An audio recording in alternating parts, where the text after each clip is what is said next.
नमस्कार. आजच्या व्हिडिओमध्ये मी तुम्हाला श्रावण महिन्यातील सोमवारी शिवलिंगावरती शिवामूठ कशी अर्पण करावी, तसेच ही शिवामूठ का अर्पण केली जाते आणि यावेळेस आपण कोणता उपाय करावा की ज्यामुळे आपल्या आयुष्यातील अडचणी, अडथळे, संकटे हे दूर होण्यास मदत होईल व आपल्या घरांची, मुलांची, सर्वांची सर्वांगीण प्रगती होईल. तसेच आपले शिवामूठ अर्पण करून झाल्यानंतर हे जे धान्य आहे तर त्या वाहिलेल्या धान्याचं काय करावं याबद्दलची संपूर्ण माहिती सांगणार आहे. पण त्याआधी तुम्ही चॅनलवरती नवीन असाल तर चॅनलला लाईक करा आणि सबस्क्राईब देखील करा. कमेंटमध्ये श्री स्वामी समर्थ किंवा हर हर महादेव किंवा ओम नमः शिवाय लिहायला विसरू नका. आता लवकरच येत आहे श्रावण महिन्यातील पहिला सोमवार आणि या दिवशी जर आपण काही उपाय केले, काही सेवा केल्या तर त्या खूप म्हणजे खूप प्रभावी ठरतात. सोमवार हा शंकराचा वार मानून समजला जातो. मग शंकरांना खुश करण्यासाठी सोमवारच्या दिवशी अनेक महिला आणि अविवाहित मुली उपवास करतात. देवांचा देव म्हणजे महादेव. श्रावण महिन्यात संपूर्ण भारतात प्रत्येक मंदिरात, घराघरात हर हर महादेव असे स्वर आपल्या कानावर पडतात. श्रावणातल्या प्रत्येक सोमवारी सर्व महादेव मंदिरात महादेवाचे पूजन एका विशिष्ट पद्धतीने केले जाते. याचे कारण म्हणजे श्रावण महिन्यात शिव आणि पार्वती यांच्या पूजनाचे महत्त्व हिंदू धर्मग्रंथामध्ये खूप अधिक प्रमाणात वर्णन केले गेले आहे. आता या श्रावण महिन्यामध्ये आपण श्रावण सोमवारी शिवमूठ देखील अर्पण करत असतो. आता लवकरच येत आहे श्रावण महिन्यातील पहिला सोमवार आणि या दिवशी सकाळी आपण लवकर उठायचं आहे. अगदी तुम्ही ब्रह्ममुहूर्तावरती उठलं तरी पण चालेल. तसेच या दिवशी आंघोळ करताना आंघोळीच्या पाण्यामध्ये आपण कच्चं दूध आणि काळे तीळ, त्यासोबत मीठ, गंगाजल आणि चिमूटभर हळद टाकायला विसरायचं नाही. आंघोळ झाल्यानंतर शुभ्र रंगाचे वस्त्र परिधान करावे. घरामध्ये गोमूत्र शिंपडायचं आहे किंवा पाणी घ्यायचं आहे. पाण्यामध्ये हळद टाकायची आहे आणि हे पाणी घरामध्ये शिंपडावं. कारण की आपण घरामध्ये नकारात्मक बोलत असतो किंवा मांसाहार देखील करत असतो. ही नकारात्मकता दूर होण्यासाठी आणि घराची शुद्धी होण्यासाठी आपण पहिल्यांदा गोमूत्र शिंपडावं आणि त्यानंतर आपण जी काही पूजा करतो, सेवा करतो तर ती सेवा नक्कीच फलदायी ठरत असते. आता या दिवशी शिवामूठ आपण कुठे अर्पण करायचे आहे? अगदी तुम्ही महादेवाच्या मंदिरामध्ये जाऊन करू शकता किंवा घरी जर शिवलिंग असेल, शिवपिंड असेल तर तिथे जरी तुम्ही शिवामूठ अर्पण केली तरी पण चालेल. तसेच तुम्ही अगदी मातीचं पार्थिव शिवलिंग बनवून तिथे देखील तुम्ही अगदी शिवामूठ अर्पण करू शकता. तर सर्वात प्रथम आपण देवघरामध्ये एक दिवा लावायचा आहे किंवा अगदी महादेवाच्या मंदिरामध्ये जाणार असाल तर तिथे देखील तुम्ही असाच उपाय करू शकता. देवघरामध्ये दिवा लावायचा आहे. तुळशीजवळ देखील एक दिवा लावावा, कारण की जेव्हा एखादा प्रसन्नमय, मंगलमय वातावरणामध्ये आपण उपाय करतो तर तो उपाय नक्की सफल ठरतो असतो. आणि आपण जी काही सेवा करत असतो तर त्या सेवेसाठी दिवा साक्षी असतो असे म्हणतात. त्यामुळे आवर्जून आपण दिवा लावायचा आहे आणि त्यानंतरच आपण सेवा करायला घ्यायची आहे. आता तुम्ही एक पाट मांडा किंवा चौरंग मांडा, त्यावरती लाल रंगाचं वस्त्र ठेवा. तसेच तिथे आपण दिवा ठेवायचा आहे. सर्वात प्रथम आपण गणपती बाप्पांची पूजा करायची आहे. विड्याचे 2 पाने ठेवायची आहे. त्यावरती अखंड तांदूळ ठेवायचे आहेत. तांदूळ हे कुठेही तुटलेले, फुटलेले नसावे. अखंड तांदूळ आपण त्यावरती ठेवायचे आहे. त्यानंतर आपण गणपती बाप्पाला अभिषेक करायचा आहे. कारण की कोणतीही पूजा करण्यापूर्वी पहिल्यांदा बाप्पांची पूजा केली जाते, तेव्हाच ती पूजा पूर्ण होते, नाहीतर पूजा अपूर्ण राहते असे म्हणतात. बाप्पाला अभिषेक करत असताना अगोदर शुद्ध जलाने, त्यानंतर पंचामृताने अभिषेक करावा. अभिषेक करत असताना ओम गणगणपतये नमः, ओम गणगणपतये नमः या मंत्राचा देखील जप करायचा आहे. आता बाप्पाला अभिषेक करून झाल्यानंतर बाप्पाची मूर्ती स्वच्छ पुसून घ्यायची आहे. त्या विड्याच्या पानावरती आपण बाप्पाची मूर्ती ठेवावी. बाप्पाला आपण दुर्वा अर्पण करायचे आहेत. तसेच त्यांना चंदनाचा टिळा लावायचा आहे. जास्वंदीचं फूल असेल, गुळ खोबऱ्याचा नैवेद्य असेल, ज्या काही गोष्टी बाप्पाला प्रिय आहे तर त्या सर्व वस्तू तुम्ही बाप्पाला आवर्जून अर्पण करायच्याच आहे. तसेच आता यानंतर आपल्याला भगवान भोलेनाथांना अभिषेक करायचा आहे. आता भगवान भोलेनाथांना अगोदर शुद्ध जलाने अभिषेक करावा, त्यानंतर पंचामृताने अभिषेक करावा. तसेच आपण थोडंसं पाणी घ्यायचं आहे. या पाण्यामध्ये आपण कच्चं दूध टाकायचं आहे, थोडेसे काळे तीळ टाकायचे आहे आणि या पाण्याने भगवान भोलेनाथांना अभिषेक करायचा आहे. अभिषेक करत असताना आपण ओम नमः शिवाय, ओम नमः शिवाय या मंत्राचा जप करत राहायचा आहे. तसेच या दिवशी जर भगवान भोलेनाथांना उसाच्या रसाने अभिषेक केला तर आपल्या आयुष्यामध्ये जे काही दुःख, दारिद्र्य आहे तर ते दूर होण्यास मदत होत असते. आणि सर्वात महत्त्वाचं म्हणजे आपली जी काही आर्थिक टंचाई चालू आहे तर ती आर्थिक टंचाई दूर होण्यास मदत होते आणि आपल्या घरामध्ये पैसा येतो किंवा पैशांचे मार्ग देखील मोकळे होतात. कारण की भरपूर वेळा आपण मेहनत तर घेत असतो पण मेहनतीचे आपल्याला पाहिजे तसे फळ हे मिळत नाही.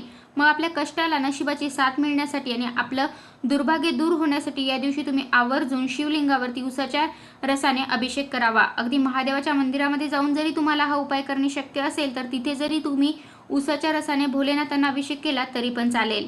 आता यानंतर अगदी तुम्ही मधाने देखील अभिषेक करू शकता आणि गंगाजलाने अभिषेक केल्यावरती मोक्ष प्राप्ती होते असे म्हणतात. तुम्हाला ज्या काही वस्तूंनी अभिषेक करायचा आहे तर अभिषेक अगोदर करून घ्यायचा आहे. त्यानंतर आपण परत शुद्ध जल टाकायचं आहे, परत मूर्ती आपण स्वच्छ पुसून घ्यायची आहे आणि भगवान भोलेनाथांना आपण चंदन लावायचं आहे, भस्म लावायचं आहे, ते त्यांना अत्यंत प्रिय आहे। तसेच भगवान भोलेनाथांना आपण हळदी कुंकू चुकूनही लावायचं नाही, कारण की भोलेनाथ हे वैरागी आहे, त्यामुळे त्यांना हळदी कुंकू लावत नाही। तुम्ही माता पार्वतीला अर्पण करू शकता, पण भोलेनाथांना आपण लावायचं नाही। आता यानंतर त्यांना साज शृंगार देखील खूप प्रिय आहे, मग तुम्ही त्यांना सफेद रंगाची फुले देखील अर्पण करू शकता। तसेच धोत्र्याचं फूल असेल, बेलफळ असेल, बेलपत्र असेल, तर या सर्व वस्तू तुम्ही त्यांना अर्पण करून घ्यायच्या आहेत।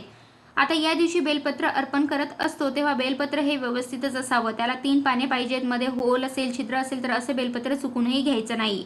अगदी पूजेमध्ये वापरलेलं बेलपत्र देखील परत तुम्ही स्वच्छ धुवून परत पुन्हा हे अर्पण करू शकता, कारण की बेलपत्र हे कधीही शिळं होत नाही। फक्त खराब झालेले बेलपत्र हे आपण कधीही भोलेनाथांना अर्पण करायचं नाही, कारण की यामुळे आपली पूजा ही अपूर्ण राहते असे म्हणतात। आता ही सर्व पूजा करून झाल्यानंतर आपल्याला शिवामुठी अर्पण करायची आहे। आता शिवामूठ का अर्पण केली जाते? शिवामूठ म्हणजे नैवेद्याच्या स्वरूपात महादेवाला अर्पण करण्यात येणाऱ्या धान्याची मूठ, त्याला शिवामूठ असे म्हणतात। श्रावण महिन्यात विशेषतः सोमवारच्या दिवशी भगवान शंकरांना अर्पण करतात। या महिन्यात भगवान शिव कैलासावर वास्तव्याला आलेले असतात असे मानले जाते, म्हणून भक्त शिवामूठ वाहून त्यांचे स्वागत करतात। शिवामूठमध्ये सहसा 5 किंवा 7 धान्यांचा समावेश असतो। हे धान्य पंचतत्वाचे प्रतीक मानले जाते। पृथ्वी, जल, तेज, वायू आणि आकाश ही तत्वे संतुलित राहावी, तसंच संपूर्ण सृष्टीचे पालनहार हे ब्रह्मा, विष्णू आणि महादेव आहेत, त्यामुळे त्यांच्या प्रती कृतज्ञता व्यक्त करण्यासाठी शिवामुठी अर्पण केली जाते। श्रावण महिन्यातच पावसाळा असतो आणि शेतकऱ्यांनी नुकतीच पेरणी केलेली असते, शेतीची भरभराट व्हावी आणि पीक चांगलं यावं अशा भावनेने देखील शिवामूठ अर्पण करतात। प्रत्येक धान्याचे विशिष्ट गुणधर्म असतात। उदाहरणार्थ मूग हे शुद्धतेचे प्रतीक मानले जातात, उडीद हे बलवर्धक मानले जातात, त्यामुळे ही अर्पण विधी आरोग्य आणि आध्यात्मिक उन्नतीसाठी उपयुक्त ठरते। निसर्ग आपल्याला कायमच भरभरून देत असतो। पृथ्वीवरील सर्व सजीवांच्या निरोगी आरोग्यासाठी निसर्ग कायमच जे उत्तम आहे ते देण्याचं काम करतो, त्यामुळे त्याला धन्यवाद देण्यासाठी म्हणून शिवामूठ वाहण्यात येते। निसर्गाप्रती कृतज्ञ असणं असा त्याचा अर्थ होतो। शिवामूठ म्हणजे अहंकाराचा त्याग, समर्पण, कृतज्ञता आणि शुद्ध भावनेने परमेश्वराला केलेले समर्पण असं अध्यात्म सांगतं। हिंदू धर्मानुसार श्रावणात पृथ्वीवर महादेवांचं वास्तव्य असतं, त्यामुळे महादेवांना शिवामूठ अर्पण करणं अधिक प्रभावी ठरतं। महादेवांची आराधना केल्याने भक्तांना सकारात्मक ऊर्जा आणि आंतरिक शांतता देखील लाभते। तर आपण थोडेसे तांदूळ घ्यायचे आहे आणि हे थोडेसे ओले करून घ्यायचे आहे आणि याची शिवामूठ आपण शिवलिंगावरती अर्पण करायची आहे। आता अर्पण करताना आपल्याला एका मंत्राचा जप देखील करायचा आहे। आपण म्हणायचं आहे, शिवा शिवा महादेवा, माझी शिवामूठ ईश्वरा देवा, मनातली इच्छा पूर्ण कर रे देवा, असे आपण 3दा म्हणायचं आहे। तसेच ही शिवामूठ देखील आपण 3दा अर्पण करायची आहे। 3दा आपण हे ओले तांदूळ शिवलिंगावरती अर्पण करायचे आहे आणि त्यानंतर आपली इच्छा, मनोकामना देखील तिथे व्यक्त करायची आहे। कठीणातली कठीण कोणती इच्छा असो तर ती तिथे तुम्ही व्यक्त करू शकता। आता आपण 4 सोमवार ही शिवामूठ अर्पण करायची आहे, पण जे धान्य घेणार आहोत तर ते धान्य आपल्याला व्यवस्थितच घ्यायचं आहे। त्या धान्याला कीड लागलेली असेल, खराब धान्य असेल तर असं चुकूनही घ्यायचं नाही। असे धान्य जर घेतले तर आपण जी काही पूजा केली तर ती सफल ठरत नाही। आता यानंतर जे काही धान्य वाहिलेलं आहे तर त्याचं काय करावं? आता हे धान्य आपण दुसऱ्या दिवशी तिथून शिवलिंगावरून उचलायचं आहे आणि आपण हे अगदी आपल्या स्वयंपाकामध्ये वापरू शकता। या तांदळाची तुम्ही खीर बनवू शकता किंवा अगदी तुम्ही तुमच्या धान्यामध्ये थोडंसं सुकून देखील ठेवू शकता किंवा अगदी पक्ष्यांना देखील खायला देऊ शकता। फक्त हे धान्य इतर कोणालाही द्यायचं नाही, तसेच कुठेही वाया जाणार नाही याची आपण काळजी घ्यायची आहे। आता आपण जर मंदिरामध्ये गेला तर अशा वेळेस आपल्याला हे धान्य घेणे शक्य होणार नाही, मग अशा वेळेस आपण फक्त तेथे जे काही आपण शिवामूठ अर्पण केलेली आहे तर त्यामधील आपण 5 तांदूळ हे घरी घेऊन यायचे आहे आणि ते तुम्ही तांदळाच्या खिरीमध्ये टाकू शकता आणि ती खीर घरातील सर्व व्यक्तींनी ग्रहण करायची आहे। तर अशा प्रकारच्या व्हिडिओमध्ये मी तुम्हाला श्रावण महिन्यातील सोमवारी शिवलिंगावरती शिवामूठ कशी अर्पण करावी, तसेच ही शिवामूठ का अर्पण केली जाते आणि यावेळेस आपण कोणता उपाय करावा की ज्यामुळे आपल्या आयुष्यातील अडचणी, अडथळे, संकटे हे दूर होण्यास मदत होईल व आपल्या घराची, मुलांची, सर्वांची सर्वांगीण प्रगती होईल। तसेच आपले शिवामूठ अर्पण करून झाल्यानंतर जे काही धान्य आहे तर ते वाहिलेल्या धान्याचं काय करावं याबद्दलची संपूर्ण माहिती सांगण्याचा प्रयत्न केला आहे। कसा वाटला तुम्हाला माझा आजचा व्हिडिओ कमेंट करून नक्की सांगा। धन्यवाद।